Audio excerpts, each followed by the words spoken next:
Don't eat before watching this upcoming IFC Films flick, or you might just make a mess. Is In a Violent Nature really as sickening as people say? Unlike big-budget blockbusters that often depend on famous faces or explosive and expensive set pieces to draw audiences into the theater, the horror genre has been thriving for decades with no-name actors, shoestring budgets, and still pulling in huge profits, thanks to a quality idea that audiences want to see. If the characters in the film are more than likely not going to make it to the end credits, there's no need to shell out the dough for a household name when they're just going to be killed off.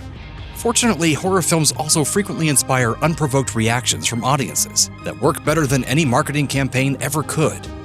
A24 struck gold when audience members were reportedly fainting during preview screenings of Talk to Me, which certainly helped skyrocket the film's popularity and contributed to it becoming the production company's highest-grossing horror film ever, even surpassing Ari Aster's Hereditary. Run! IFC Films and Shudder have now been given a similar gift, with their art house slasher gore fest In a Violent Nature reportedly making audiences gasp and even vomit. Audio that was secretly recorded during the Chicago Critics Film Fest screening allegedly captures folks being extremely freaked out, and reports of someone being so disgusted by the film that they threw up in the middle of the movie. In a Violent Nature is a slasher film that follows the slasher villain, instead of the teenage victims trying to survive the slaughter. If you've ever wondered what Michael Myers is up to during the scenes when babysitters are smoking weed or walking home from school, In a Violent Nature focuses on that story. And for the most part, the slasher named Johnny is just trekking through the woods.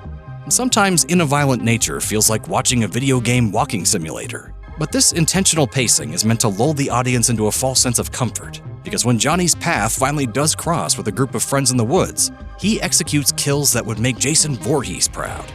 The walking scenes are ambient and calm, which gives the kills a space to be as over-the-top as possible.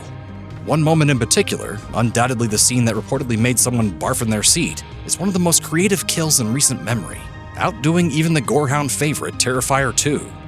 Considering how extreme the violence is compared to how disarming the lead-up is, it is a very jarring whiplash for folks who aren't prepared to watch a body destroyed in ways never thought possible. Is In a Violent Nature a non-stop bloodbath of gross-out torture porn?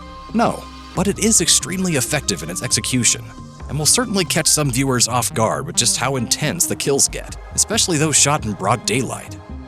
As of this video, the Blumhouse movie about a cursed swimming pool, Night Swim, is still the highest-grossing horror movie of the year domestically. But horror hasn't been performing as well at the box office as usual. There have certainly been modest hits like Late Night with the Devil, so leaning into this newfound angle of a movie so scary it makes people vomit could certainly help get butts in seats during the theatrical run.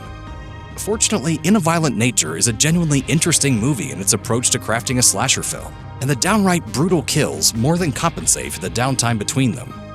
Horror is subjective, and viewers shouldn't expect to lose their cookies just because someone else reportedly did. Instead, horror fans should have fun with a new, inventive slasher with gnarly kills and a marketing campaign that is going to freak out all the normies. But if you're an easily queasy viewer, maybe skip the icy before watching the movie, just to be safe. In a Violent Nature arrives in theaters on May 31st, 2024.